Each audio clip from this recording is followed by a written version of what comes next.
Joining us now is Navy Secretary John Fallon. Welcome to you, Mr. Secretary. Thank you for your service to our country. Give us your overall impression on what was accomplished in Venezuela. You know, it was a masterclass in precision, execution, and just an incredible operation. I don't think people really understand the complexity of it. It was a great joint force effort, and you know, it couldn't have been more successful. You know, I had the pleasure of actually being with the president last night and again this morning, and we, all of us, are in awe of what our military can do and the bravery of our men and women. To a person, when someone came to the table to congratulate him, he deflected the praise. It is not just our weaponry. It is the bravery, the courage of our men and women in uniform. It really is staggering. Yeah, no, look, I think, you know, President Trump, as Secretary Hegseth has mentioned before, and I always say he has the troops' backs. And I think it was really a truly impressive operation.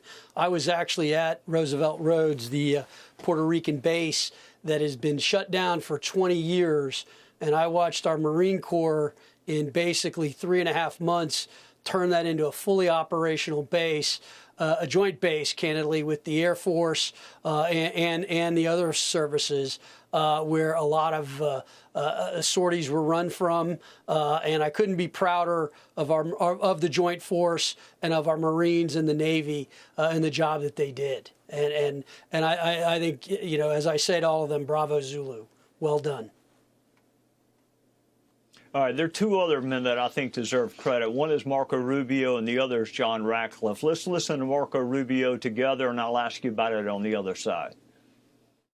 Right now, it is an oil industry that is backwards, and none of the money from the oil gets to the people. It's all stolen by the people that are on the top there.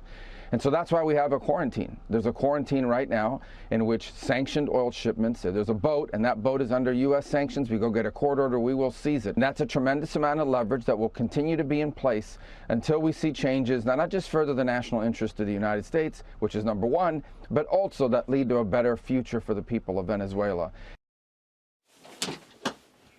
What signal, in your judgment, does this send to our adversaries around the world? Our intelligence, our military expertise really appear second to none. If you're an adversary of the United States, what are you thinking right now?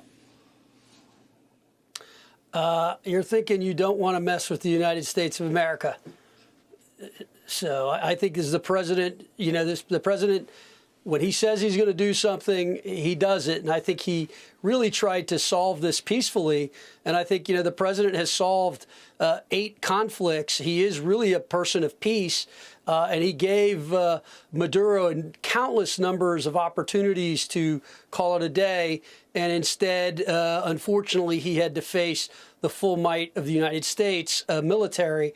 And I think any of our adversaries who saw that mission and understood the complexity, the coordination, and just, as I said, a masterclass in precision and lightning execution, you don't want to mess with the United States military. And I think in particular, it shows, you know, what I see coming from the Department of the Navy, the importance of naval ships, which is something the president really knows a lot about and has emphasized greatly. And it's something we're moving out on, which is, you know, building the best in class, best in breed ships, making sure that both the Marines and the sailors have the assets they need in order to move out on operations like this. Well said, and he is well aware of both what our military needs, and he's prepared to give it to him. I heard him say it himself out of his own lips this morning. So thank you for your service to our country and for joining us on a Sunday night. Hey, Trey, one quick thing. I just got to do a quick shout out to my boys on the Iwo Jima. I saw them Monday after Thanksgiving. I was prepped about what they were doing and all they were doing. And so to the sailors and the Marines on the Iwo Jima and basically all of our ships out there, bravo Zulu. Thank you, gentlemen. The country's very proud of you. You did a great job. And thank you, Trey, for having me.